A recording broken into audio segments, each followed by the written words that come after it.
don't like that.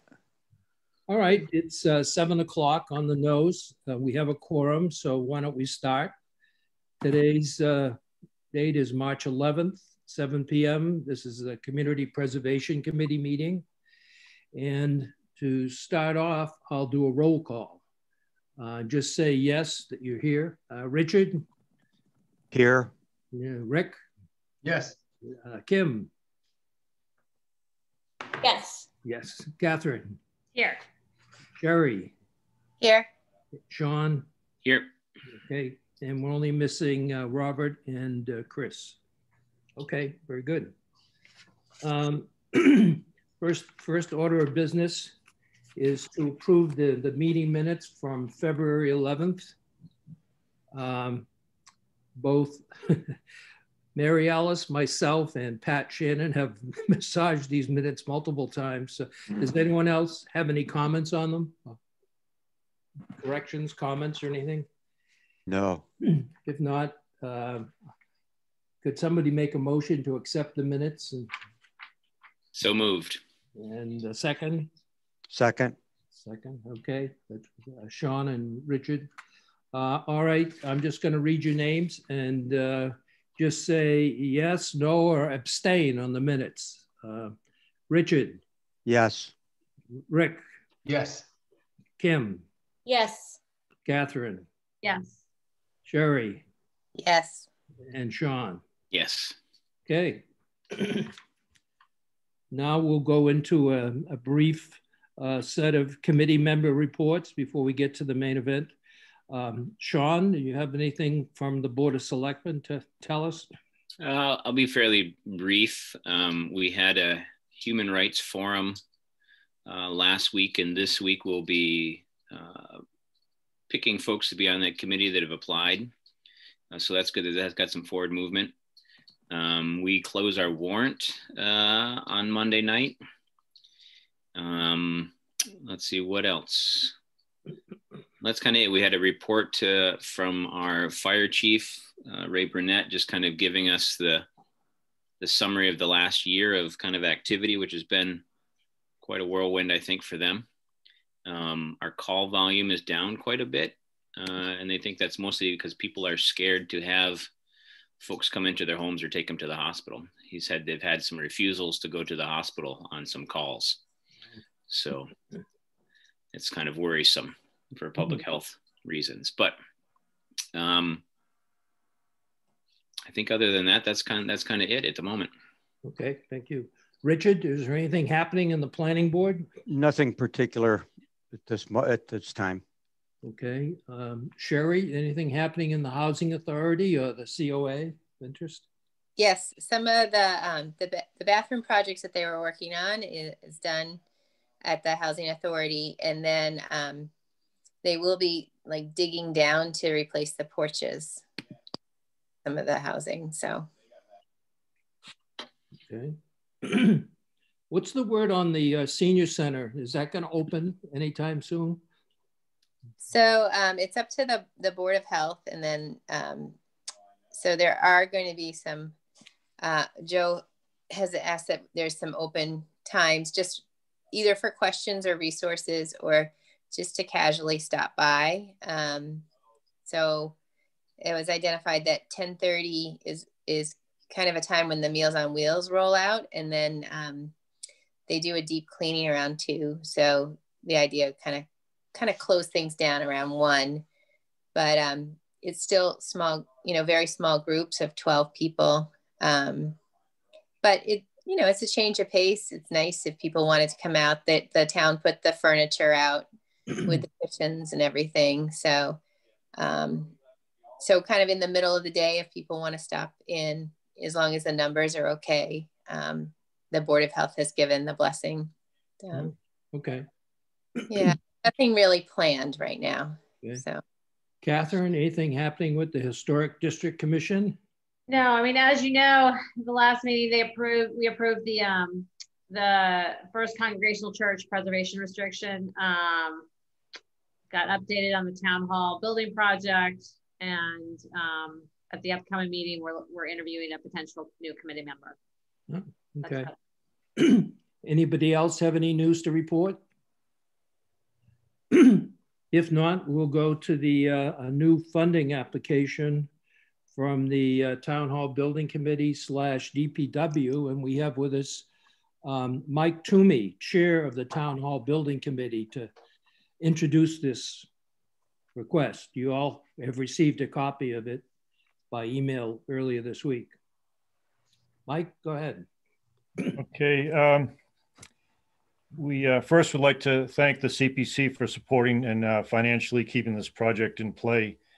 We thought we had enough town support last time, and we received the green light from town meeting, but the voters thought it was too much money. And, you know, with the economics and the virus situation, I can understand why they're apprehensive. Since that negative vote, we have since taken out almost $300,000 in contingency that we decided we did not need. We haven't changed the scope, but what we're trying to do, our goal is to drive down the town ask to have as little impact on the tax rate as possible. The impact right now on the tax rate would be $4,378,443. So that equates to something between, I think, 15 and 20 cents per thousand. I don't have the exact number. But what we're asking tonight is for $1 million from the CPC to try and reduce that impact on the tax rate. We understand the CPC has contributed $3,475,000, which is a huge boost. And without that, this project wouldn't see the light of day. It's something that we think between reducing the contingency and possibly getting an additional funding source, such as this $1 million, we may possibly, with some good PR, get this project up and running. And we really sincerely believe this is something the town needs to do. There's everything is pointing in the direction of not being able to meet the ADA, and just the systems within the town hall are just getting beyond repair. So we really, we need to keep this project alive desperately. Our timetable is to go to town meeting this fall, May 1st. And then there's a vote May 6th. We're going to finalize that, Sean. I believe Monday night we're going to talk about that and try and preserve the bidding that we did last fall. The contractors have held all their numbers over except for one. So we're financially in pretty good shape. We have some hard bid numbers, or we have all hard bid numbers. We're well within our budget, and we think this is the time to do the project. Any questions? What I'd like to do now is I'll say a few words, and then I'm going to poll each one of the members of the committee and have each one of them say anything they want and ask any questions. And that way everybody will get their thoughts out on the table. So I'll begin. Full disclosure, I'm a member of the building committee with Mike. I'm their secretary. I was the one who instigated this because I've been trying to figure out a way to help the project out a little bit more. You will recall last month I was touting maybe looking at an increase of the surcharge from 2 to 3%. But as we discussed briefly last night, we put that on the shelf because it's going to take about 2 years to make it happen, and it just doesn't fit in the time frame. So looking ahead, I think we would look for another project downstream. Perhaps the turf field is the one to address that way. But I was the one who instigated this, and as our consultant, our OPM said the other day, we've got all the planets aligned here. We have a consultant that's going to do some marketing education for us. As Mike just said, all of the bidders who bid last October have agreed to hold their bids through May, unheard of. And this is in light of a couple of pieces of information about inflation of material costs. I think one of the electrical contractor said he thought that his cost went up 17% since he bid. So for us to be able to hold those bids we got last October without having to go out for a fresh set of bids is going to ensure we we stay the course with a lower number. So that and just the school committee, school budget pulled back enough so there's going to be no override on the budget this May. So it's not going to be a mess at town meeting with people asking for money. So things are looking good as far as going forward and trying again to get this project approved. So we'll see where it goes. I don't have any question of Mike. I think I know as much as he does. So why don't I go, Sean, you want to say a few words or ask some questions? Sure. On Monday night, the Board of Selectmen, we're going to be talking about, we had previously spoken about whether we put it on the ballot right after ATM or we wait till the fall. We have until, I think, mid to the end of September to have the question on the ballot. And at that meeting when we talked about it, several of us, I should say, I thought we all had an understanding of when that vote was going to be. My understanding was that we were going to vote on it in September instead of right after town meeting in the spring here coming up, to give people a little bit of time to get the facts and get vaccinations and get a little more positive outlook on life in general and have the vote in September. But since then, there's been some confusion amongst the board about whether the vote was decided to have right after ATM or in the fall. So we're going to kind of re-talk about it on Monday night. And that will be kind of a determining factor on some kind of, I guess, political action and whether we have enough time to get the word out and bring people, if it is a shorter time frame, to get people to the ballot box. But I think as far as the increase in funding, you know, my only worry about it is that it kind of ties our CPC funds for a considerable time in the future, but at the same time, we don't have a lot of larger projects other than the looming turf field, which we can't really pay for that much of, according to the CPC statutes. I think it's a lot better to take some of that burden off the taxpayers, even though this is already a surcharge they've paid through their taxes. If we can offset it and give more money with the CPC, I think I'm in favor of the added money towards the project. It's just kind of the timing thing on the ballot. And Mike, to the kind of timing thing with rebidding, you know, if we waited till September, we would most likely have to go out to bid again. But at the same time, it may be, depending if Windover comes back in, because they were our lowest bid, they just weren't certified by the state yet. They were in the process. And their bid was considerably lower, wasn't it, Mike?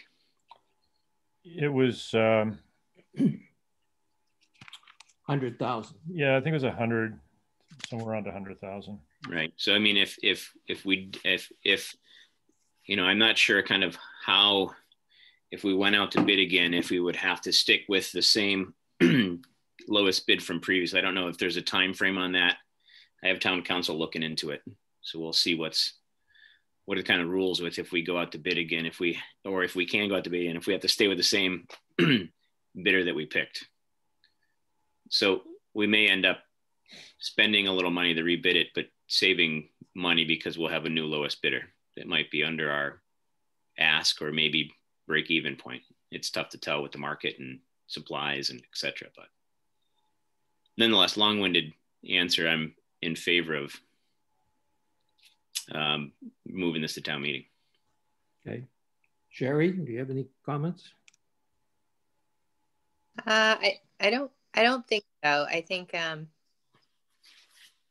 mean, I was listening to what Sean was saying and I don't really understand all the timing pieces of it, but the idea that it takes it away from the taxpayers.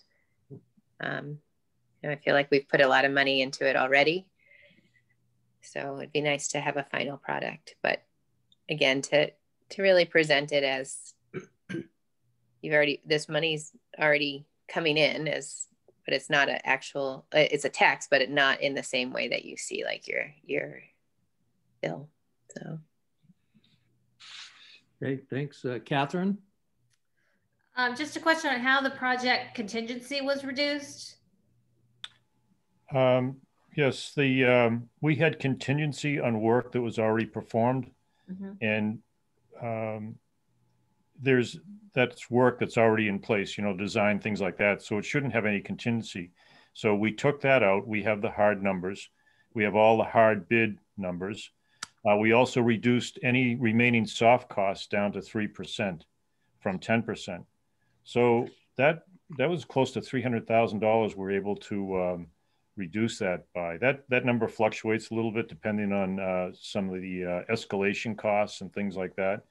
And whether we, carry, we also took the hard construction from 10% down to 8%. So that was a fairly decent chunk of money. So we're whittling away at it, and we think we haven't overstepped our bounds. We feel very safe with what we've done. So I think it was a good savings without changing the scope of the project or jeopardizing us down the road. Okay. Hey, Kim? No, I seem to be in favor of it, but I'm not understanding the votes. If it goes to town meeting, then it has to go to a vote where people have to go to the polls. Right. It'd be just like last time. It will pass at town meeting, and then it will go to basically a debt exclusion vote. So will that debt exclusion vote be the same time as another vote? Because people are not going to go and vote if it's just a debt exclusion again. Right. That's gotta have something else more attractive with it. Right. That's the question too is, I guess it's, if we put it on the town election ballot, there'll be more people showing up, most likely. But I think people are worried about the optics of it because we just did it and we're asking for the same thing again almost. So there may be some resistance and, times when we've had things that have kind of been back to back to back with votes, there's kind of voter fatigue. And people are saying, why are we voting on this again? We've already voted no on it. They're just going to keep asking us. So there's a worry about that kind of a backlash.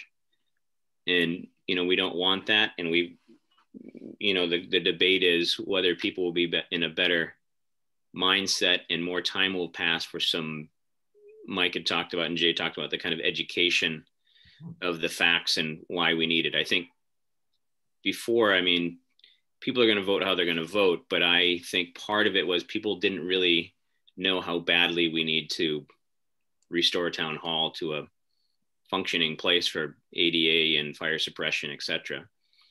And I think people just didn't want to raise the taxes. So it's kind of a tricky debate we're going to have on Monday night. Well, there's also the possibility that some other new thing could happen between May and September. Right. Maybe we jump on it now before there's some other major financial crisis that pops up. But otherwise I'm in favor of supporting it. Just to clarify the vote on this matter before us, the vote to add $1 million to the $3 million that's already approved. This is a vote at town meeting. It's a 2/3 vote because it's a bond. It would be a 30-year bond.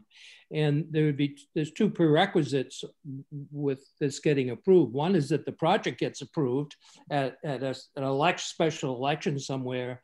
And two, that the construction starts by November 2022.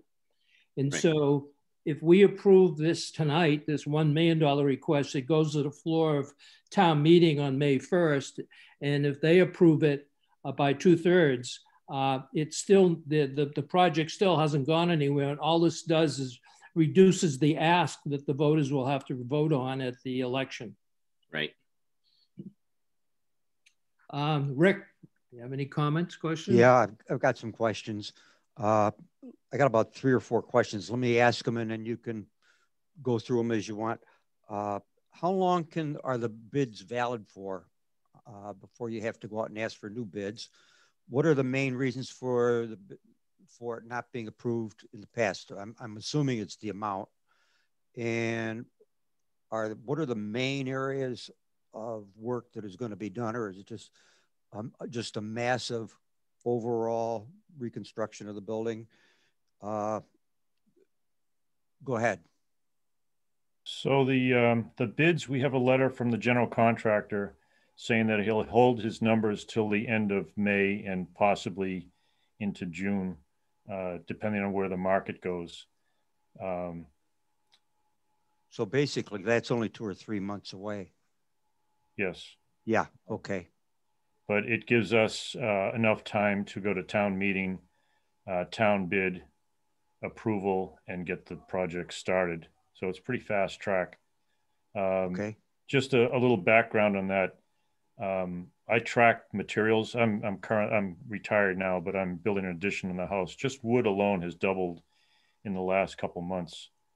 I talked to the guy that took my position at Suffolk Construction, and he said what they've seen for requests for proposal is unprecedented, that they are just flooded with requests for estimates on project, that it's like opening the floodgates. He's never seen anything like it. That scares me a little bit. It's both good and bad. It means there's going to be a lot of busy contractors, but it means the market's going to heat up. So that could work for or against us. Okay, because that could push the price of materials up because there's more demand for the materials, but not an increase in supply in the materials.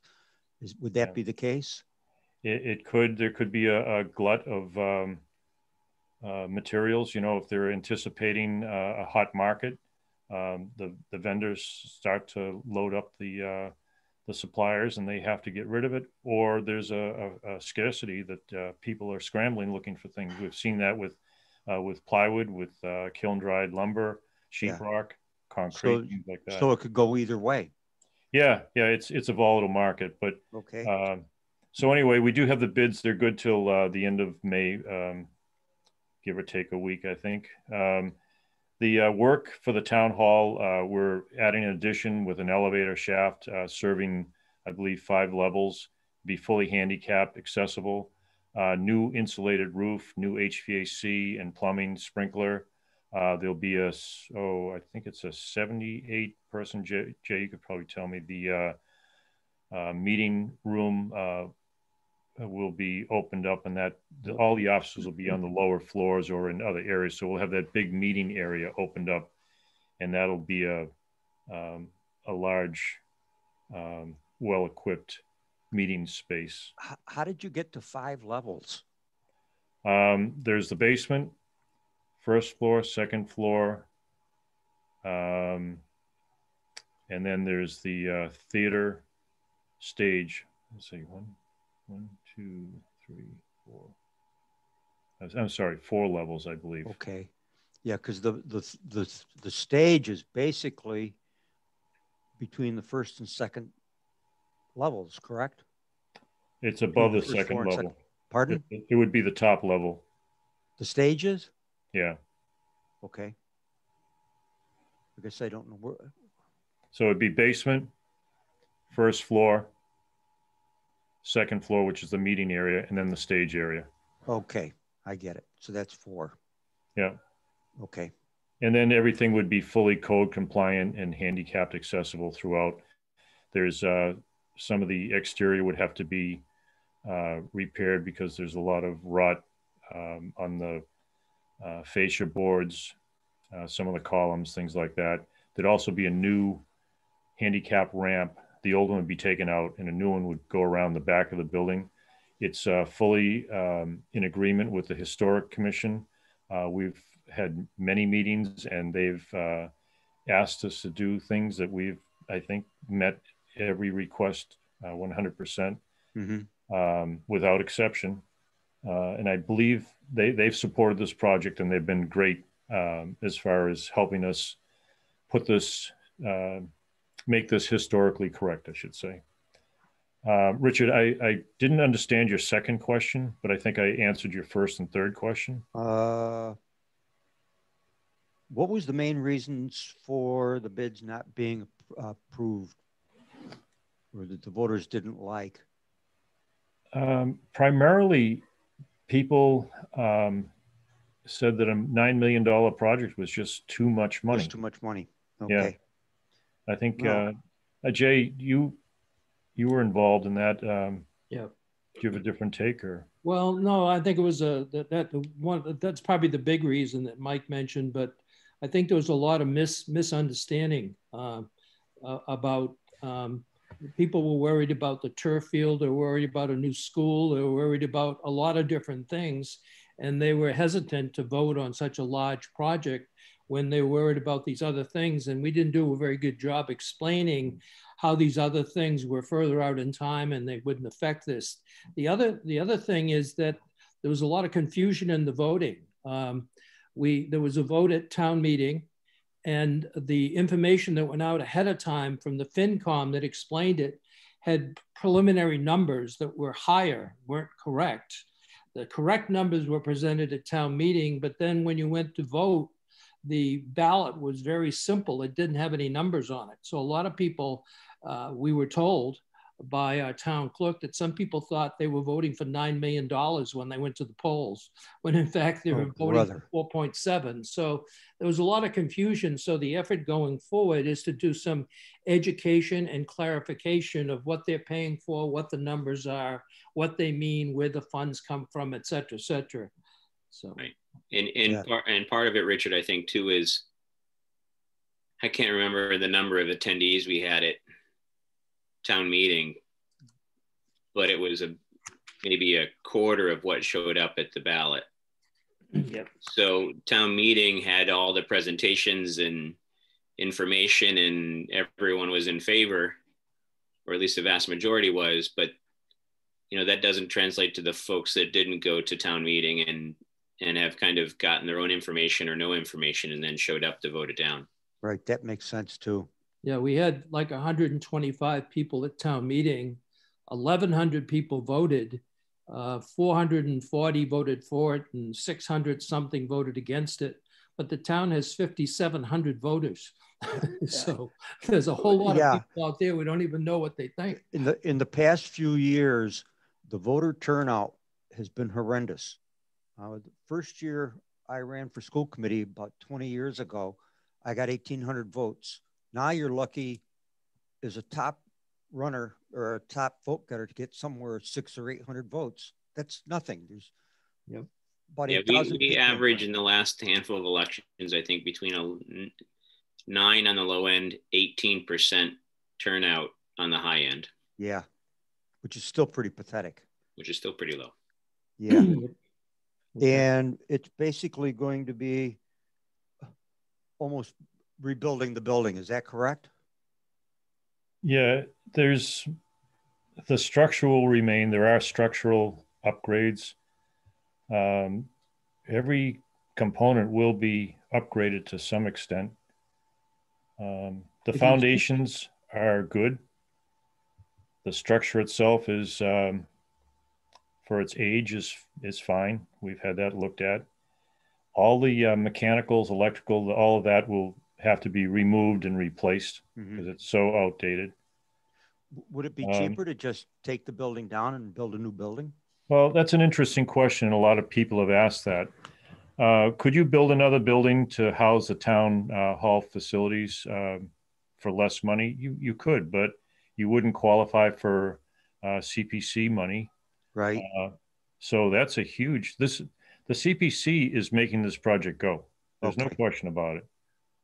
And that's probably the biggest point right there. Yeah. Okay. Thank you. You're welcome. Okay. Rick Johansson, you have anything you'd like to add? Yeah, thanks.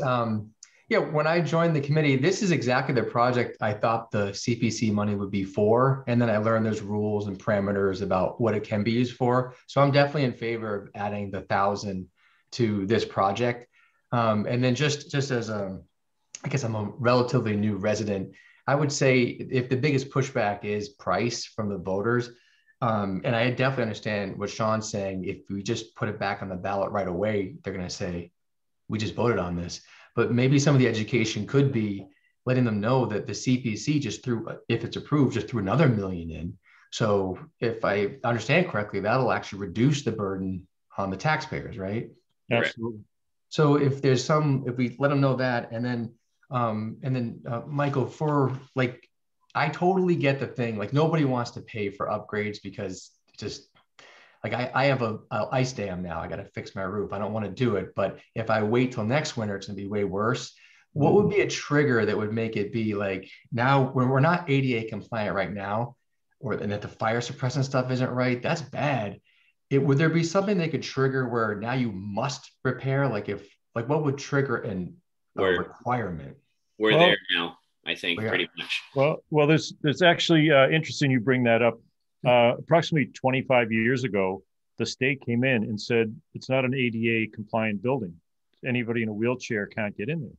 So what they did was they banned any meetings or public gatherings in the town hall. So everything had to happen at the high school or someplace that was ADA compliant. And it was a huge issue in town. So what happened was George Ricker and the DPW, he happened to be head of the DPW board at the time. It was a separate board. They got together and they actually put a temporary ramp up, and they promised the Historical Society it would only be there for 3 years and they'd resolve the issue and get the building code compliant. Well, that's going on 30 years now. That's the same ramp? Same ramp. Oh, wow. So if the state was to pop in and say, guys, or, my biggest fear is if a contractor was working in town, or if someone in town was trying to do something, and the building inspector said, hey guys, you have to upgrade your facility or whatever, they would come back and say, well, the town has not upgraded their facility. So how can you demand of a private concern or even a nonprofit to upgrade when the town doesn't do it themselves? So we're in a precarious position. And if the state should step in again, we would probably have to do something in a hurry. Now, what they do just to comply, to get by, they have the ramp that goes up into the first floor. And if you have any business with any of the staff on the second floor, they have to come down to the first floor and meet with you face to face. So it's a fine line. It's very tricky how they're doing it, but it's got them by. They've gotten through this for the last 25, 30 years. Yeah, there are telephones on the first floor that you can use to call the second floor. Yeah. But what about like the thing that worries me, like we're all so attuned to like safety is number one after like last year. The fire suppressant, do people like, I'm just hearing for the first time, I would be nervous to be in that building. Is it just not up to code? It was like good to go back in the 80s, but now it's not the way we're supposed to have it.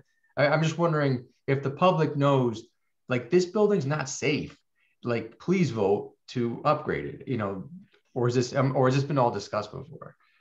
Well, the fire part of it is interesting. I was on the fire department for 30 years, and standing rule was if that building's on fire, do not go in it. It's going to the ground. And the only thing you can do is just protect the any of the surrounding residences and things like that.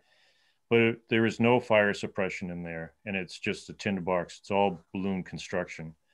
So if it ever did catch fire, there's just no saving it. How fast would that, if there were fire to start, and I know, God forbid, how fast would the fire spread until it encompassed the whole building? A blink of an eye. With balloon framing, it goes right up through the building. Right. The rule of thumb is the fire doubles in size every minute. It takes probably 3 to 5, maybe as long as 10 minutes to get the fire department there. So you can imagine a building like that. Yeah. Well, that's all the questions. I don't know. I don't have the answers. I just know that like, I feel like some people that if they get behind like the feel, like maybe they don't feel the need. And now like we're all listening to like, this seems like a huge concern. If the general public doesn't know, I don't know how you would explain it, but maybe pulling their heartstrings. Like we want to make sure it's safe, ADA compliant, bring it up to speed. CPC just gave another $1 million. That's why we're asking again. And maybe they'll get it. There's probably no rule you can't be on the ballot every year until it gets passed. I mean, at some point it has to be fixed. Yeah, and to your point there, we're reaching a point where we're going to have to put money into the building, and there's a certain trigger amount you can spend before you have to do all these upgrades with fire suppression and ADA, et cetera. And just the repairs alone to the building that kind of get us through this summer and next year, we're right at that tipping point where it's going to trigger a full renovation to what we're proposing. And most of this proposal, I mean, it's a renovating the whole building, but a bulk probably, and Mike or Jay, you can correct me if I'm wrong, but I think more than half, maybe even close to 3/4 of this cost is just getting it to code. You know, there's not a lot of bells and whistles here. We're moving walls and stuff and reorganizing some offices and things, but the bulk of the price is ADA, elevator, fire suppression, you know, those safety measures. Yeah, it's well above 50%. It's probably closer to 70. But you're right. Most of it is just getting it up to this century to get it current. There's no frills in this project at all. I mean, Joe D is not going to have a couch in his office. not that he couldn't bring his own, but there's no room for one. His office is too small. We tortured this poor architect. Oh my God, he's taken an awful beating. We've whittled this thing down, and we've gotten into the minutia so many times he's been ready to jump.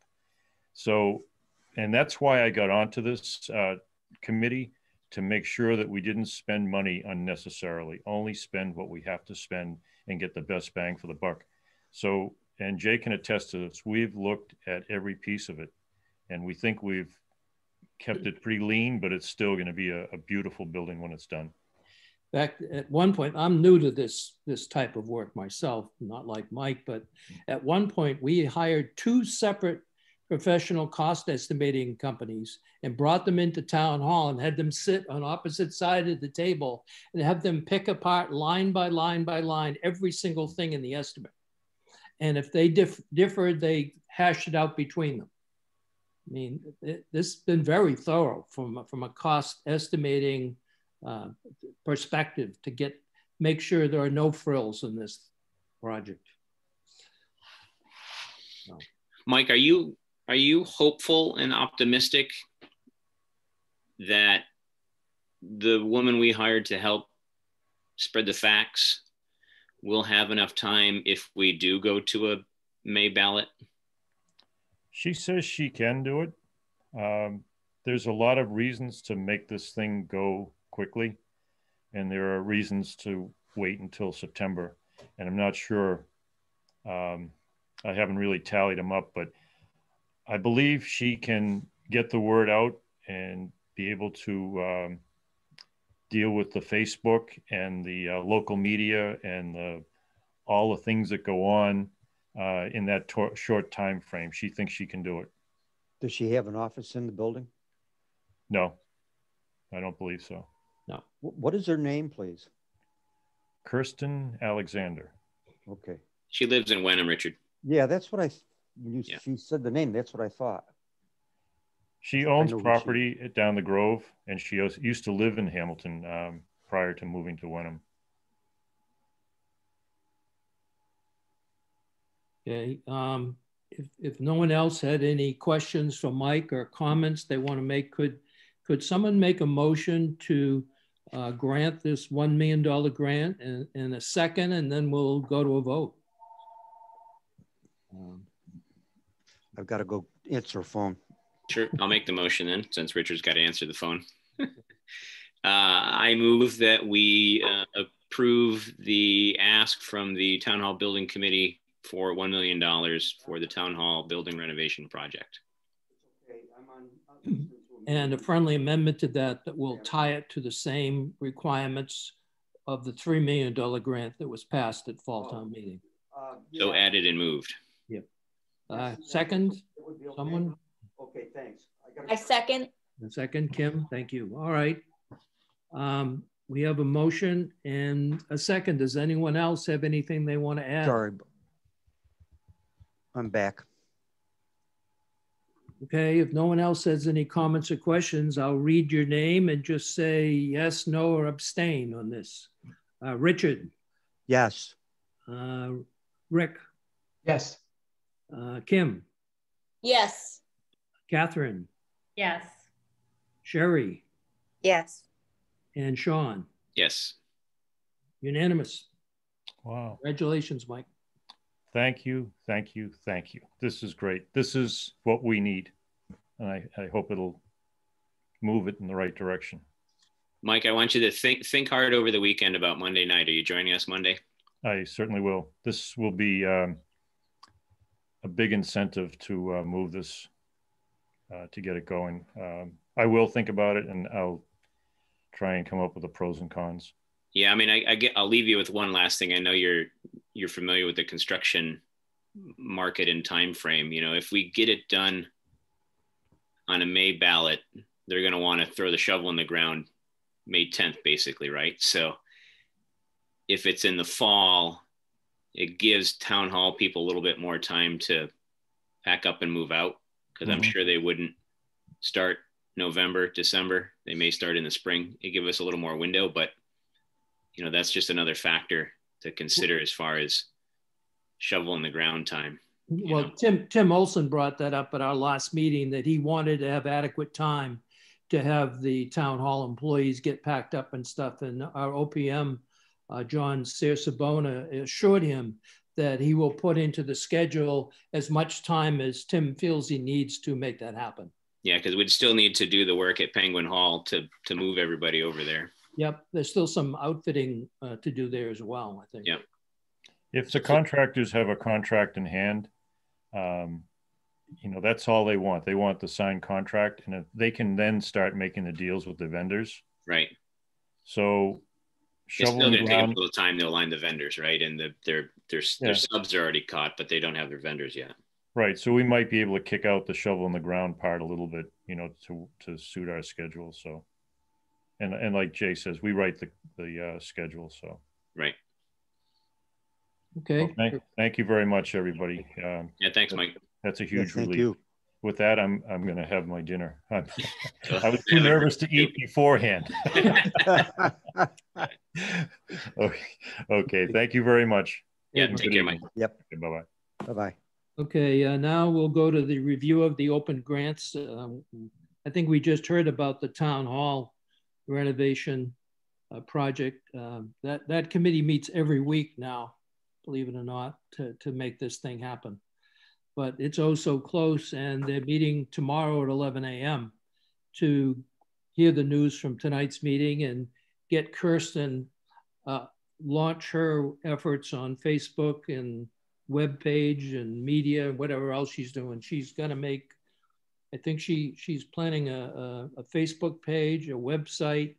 She's talked to HW Cam, cable TV, and they planned 6 short videos to film on this thing. So she's got some great ideas, and she's going to town. I don't know if anybody else have any questions on the town hall project and where it is at. This is just a quick curiosity question. If your office was on the stage and there was a fire, there is another egress, right? There is. There's a side back door that goes out. Yeah. Okay. The stage. Thank you. Yep. The Affordable Housing Trust, they have their money. I guess they're already digging dirt at Willow Street for that project there. Yeah. By there today. Yeah, Marnie Crouch and I, Marnie's the chair of the Affordable Housing Trust. We've had a number of calls with DHCD and the developer for Willow Street recently. We're joining an agreement with DHCD to join their mass docs. Basically, we'll be sharing an attorney with DHCD, and they'll be preparing everything. We're taking out a subordinate mortgage to ensure that our the 9 units stay affordable in perpetuity. So we'll be adding 18 units to the subsidized housing index, and that will be effective as soon as they pull their permits, which they are very eager to do, and should be. They're aiming for early April to get all the funding, everything closed there, and hoping for a 12-month project. So should be a pretty quick turnaround. And the Asbury Street project is that's not moving quite as quick. But no, they're doing some. They still have to close on that. They don't own the property yet. They're actually looking at extending their option, I think about a month. But right now they're doing some work, some design for the septic. They're doing some perk testing. They're moving at their pace. They're moving at their pace, right? But I think I've told this group before. North Shore Habitat merged with Merrimack Valley Habitat to form Essex County Habitat. So now they're a larger organization. Before it was just one gentleman, and now it's kind of an actual full staff behind them. So we think it's going to go a little smoother than it has in the past. But Pat, where on Asbury Street is the property? It's right across from Canterbrook. So there's a cell tower on the site right now. On Asbury, there's it's a white house with green shutters, and then the cell tower is way back off the road, right? Yeah. The property goes. It's a pretty long property that borders I believe it's the north side of the Grove. Yeah. And so the Habitat houses or the Habitat units will be a little further back off the road. Okay, so they're really not visible from the road at this point. Yeah. I mean, you'll probably when they're done, you'll be able to see them. You'll be able to see them, but they'll be set back farther than the house is there now. Right. That's what I mean. At this point, you can't tell there's anything there because there's not enough construction done yet. Oh yeah, there's nothing there. There's an old, there's kind of an old shell house back there that you can see if you know it's there, but yeah, it's it'll be set back. Okay, the First Congregational Church, belfry and clock tower renovations. Catherine, I think you said the historic preservation agreement's all been signed? Yep. It's been approved by the HDC. I'm actually I've been going back and forth with the church, so they haven't signed it yet. They keep having changes to the agreement, little minor things, but we'll get that signed and hopefully in the next week or so. But they don't get to draw money from the CPA fund until it's signed. So. Right. And they were going to start construction this summer, I guess, right? Mm-hmm. That was the hope. Yeah. Okay. The next item on the agenda is the Hamilton-Wenham Regional High School turf field activities. The reason I put that on there is that, we heard from a couple of people who didn't want to support the town hall, that they were worried about the funds necessary for the turf field. Well, I've poked at this a couple of times, and I guess I talked to a member of the school committee, and there was a lot of money originally in the budget for this year's school budget for capital to try to put some money in to get ready to save up for that project. But I think it's been taken out at this point in order to avoid the override. And I also know through the school committee that there was a contract developed in November to change the design of the athletic field complex. Back in 2017, this committee paid for the engineering study. And at that time, they looked at football, lacrosse, soccer, baseball, softball fields, the whole complex of fields surrounding the middle school and high school. And I think when you added it all up, it was in excess of $9 million worth of work. It didn't go anywhere, but the latest effort in this November proposal from the same company is that they now want to amend it to include 4 or 5 tennis courts. And there's the school committee was due to sign this contract, which they have not. And they were going to set up a working group. Sean Timmons from the rec department was going to be on the committee, but in talking with Sean, he doesn't know anything about it. And he contacted the school, and they say it hasn't been signed. So whatever they were doing and addressing the turf fields from a school perspective is not going anywhere at this point. I also poked at the TURF, T-U-R-F, Towns United for Recreational Fields. It's a Facebook group that was started a year or two ago. I guess they don't have their 503C, whatever it is, to do fundraising and stuff yet. So they're still slow getting off the ground as well. So the idea of the turf field going to happen anytime soon is not going to happen. So that's not something anybody needs to worry about in terms of asking for CPC dollars.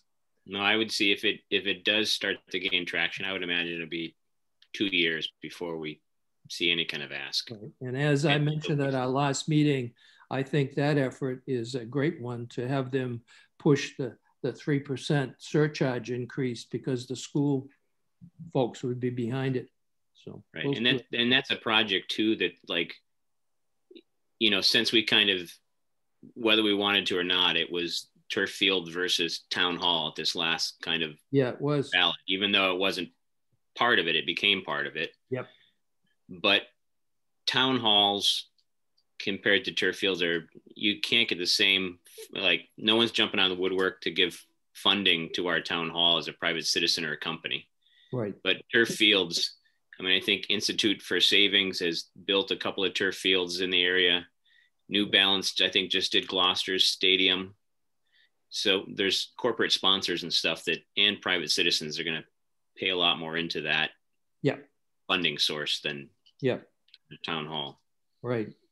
It's amazing how big sports are in people's lives. Mm-hmm.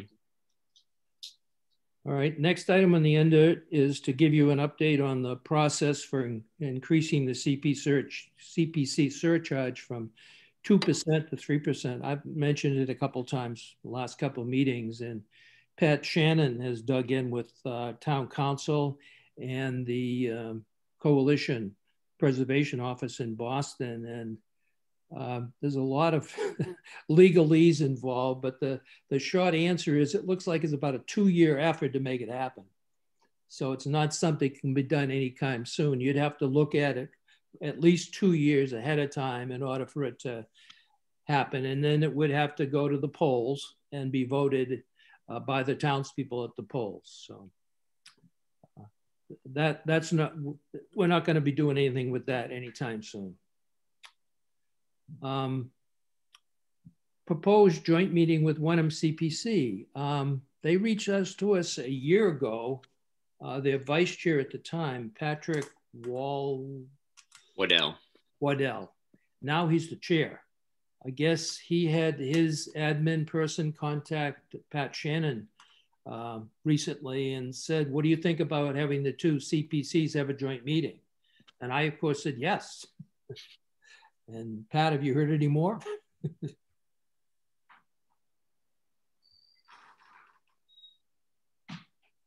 I have not heard any more. I had suggested the joint meeting occur in April due to the CPC schedule. So I will follow up on that. I can follow up with him too, Pat. Okay. I guess for the rest of you, if and when we get this thing set up, I'm going to let them drive the agenda since they brought it up and they've asked for the meeting. We've done this twice before over the last 7 or 8 years. The 2 times we did it before, it didn't amount to anything. It almost wasn't worth doing. Mm-hmm. Nobody wanted to speak. And so it didn't really work, but since now it's them that's asking and not us, I'm willing to let them take the lead in setting some kind of an agenda. I'll just give you a heads up. I did some research, and I guess if we do get this set up, I'd ask you to think about what you might want to talk about. First is that we use a 2-step approval process. One is for eligibility and one is for funding on all our projects, and that we found that to work very well. They only use one. They don't have a 2-step process. They made a decision, a formal decision, that they weren't going to give any more money to friends groups like Friends of Bucher, Friends of Winthrop, because they got burned with the Winthrop School playground, as we did. Because what we found is that if you give money to a school friends group, the friends group has to donate the money to the schools and lose all ownership of the funds, all direction on how it's spent, et cetera. And the schools can sit on it or do what they want. And that's what happened. So they said that they'll consider donations to the schools, but not to a friends group. So we could talk about that. And then we have a future anticipated projects list. I don't think they have such a thing. So just curious how they keep track and what their radar tells them about projects coming down the line. The other thing is that there's a whole bunch of projects, a lot more than I would have thought, that both of us have contributed money to. The community house, Winthrop School Playground, Bucas School Playground, Pingree Park Playground, Patton Park Baseball Diamond, Patton Park Playground, Patton Park Pool, and Pleasant Pond Parking Lot. Mm-hmm. Both CPCs have awarded grants to all of those in the past years.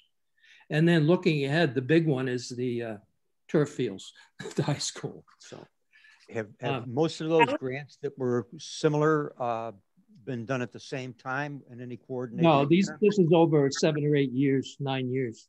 Yeah. But yeah, Richards, most of them, if not all of them, have been granted in the same time frame. And at times we've matched their give if they've met before us. Like a lot of the playgrounds, we kind of decided $20,000 or somewhere around there was a good amount.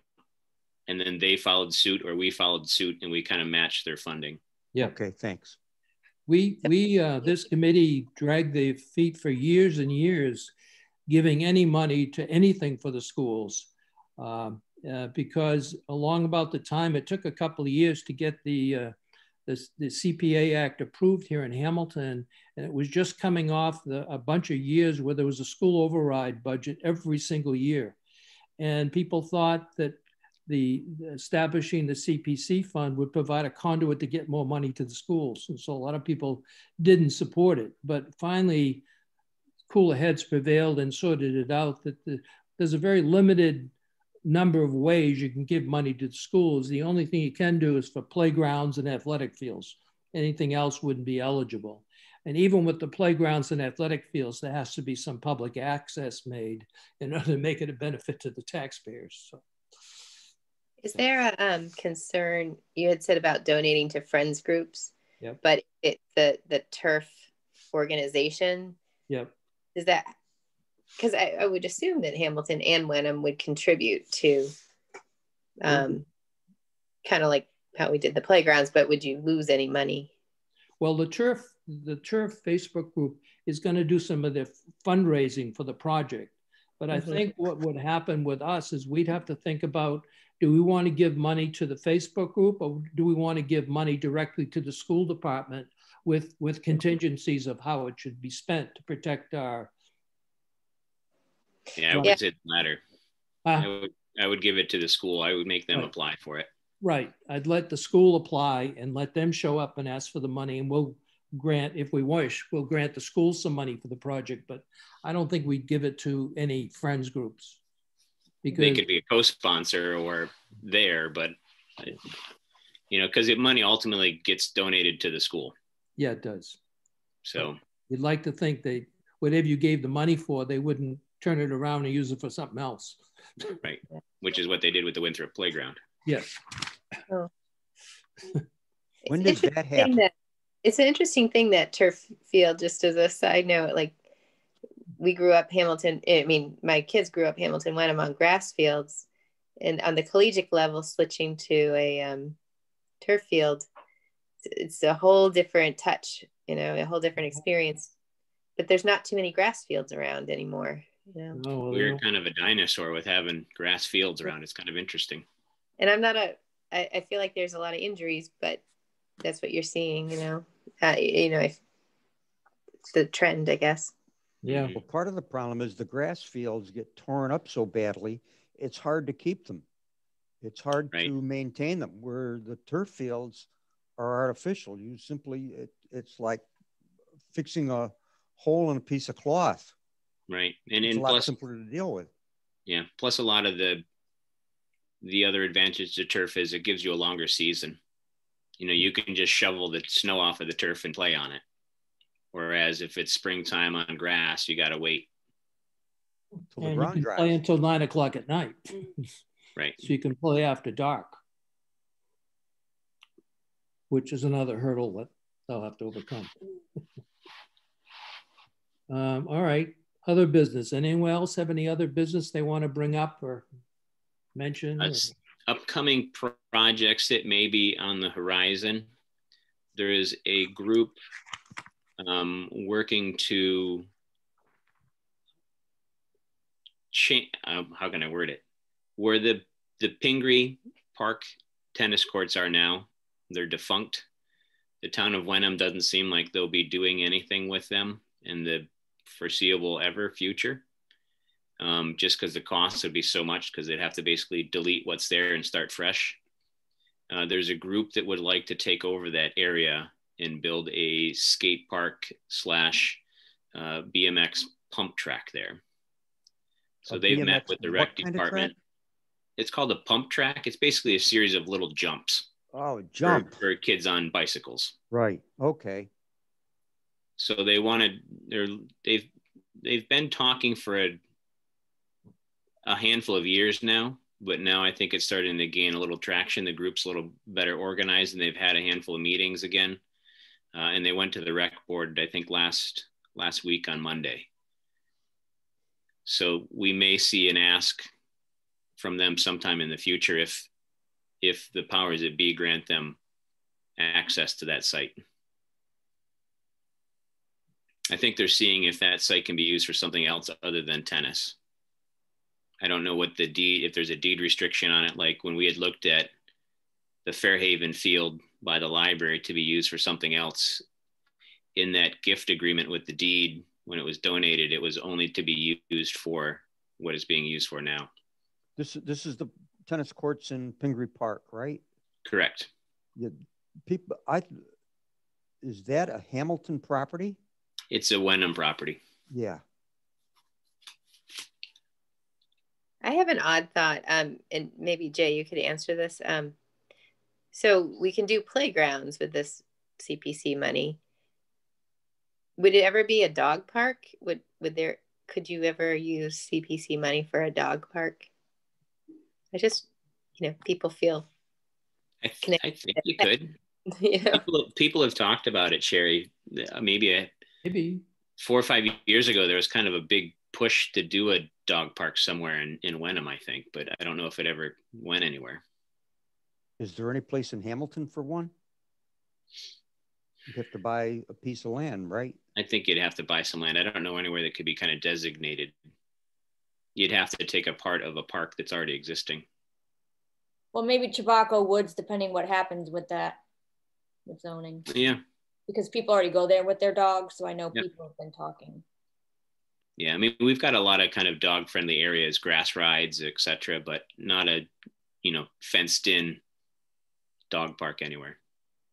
There are other towns that have used CPA money for a dog park down the South Shore. That's good now. They use what for dog parks? CPC funds. CPC funds. Thank you. Interesting. Interesting. All right. Does anyone have anything else they want to bring up? If not, I guess the next meeting would be Thursday, April 8th.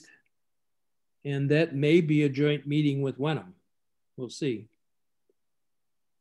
See what they say. We wouldn't have anything else. I don't think we're going to vote on any more grant requests. I mean, with May 1st being the town meeting, the warrant will be closed by then anyways. Yeah. So if we meet, it'll be a pretty quick meeting. So we'll wait and see what happens. I think the open grants we have are pretty much contained. They're moving or not moving, depending on which one you pick at. So I don't know. I guess I'd even question whether we need to meet next month or not. We'll have to play it by ear. I've got kind of a random ad. I noticed when I was down at the park a little while ago, our cannons that we had refurbished. Yeah. All of the paint's come off of the wheels. Really? I don't know if it's from people climbing on the wheels or the paint has just come off, but we may want to just have DPW or something check it out. I don't know if we have more of that paint because that was a kind of a special color paint, I remember. Yep. We may want to look into kind of a maintenance plan for those since we spent all that time on them. It wasn't that long ago. No, it was a year ago, 2 years ago now, maybe. Yeah. A couple of years, maybe. I think it's maybe been a year and a half or two. Yeah. I've got COVID brain, so everything's kind of, I still talk like the 90s were 10 years ago. So was it also a special compounding of paint? I don't think it was anything special. I think the color was special. I don't remember the paint being a special paint, but I could be wrong. And it would be just adhering to wood, correct? Yeah, and I think it's maybe people climbing on it has worn it off, maybe, plus the weather. You know, it's a combination of the two. So maybe it's just kind of finding that paint color in a maintenance plan for them with the DPW. I can talk to Tim about that. You must have, if you have access to Door Fox's files, you might, it's in there files. I think, I'm trying to think, was the wheels, they were done in North Dakota? Yeah, or we sent them like out to that wheelwright out in South or North Dakota. I wonder if there's some kind of warranty on them though, on the yeah, paint job and the finish. We paid enough money. How much was spent on the wheels, roughly? I think it was $5,000 for the whole thing. Yeah. Uh-huh. Should last longer than 2 years for sure. You think? Yeah. I mean, Well, maybe Pat, you can find something in the files on cannons. Yeah, I'll check that out. If not, I may have something in my files I could look. All right. Sorry to prolong the meeting. That's okay. This is important stuff. All right. Does anyone have anything else they want to bring up? If not, I'll... Motion to adjourn. Okay, second. Can I have a second? Okay, let me read your names to do a vote. Just say yes or no on adjournment. Richard? Yes. Yes. Rick? Yes. Kim? Yes. Catherine? yes. Sherry? Yes. And Sean? Yes. Okay, thank you. We're adjourned. Thank you, Jay. Okay, Thank you, everybody. Good night, you. everybody. Good Take night. care. Right.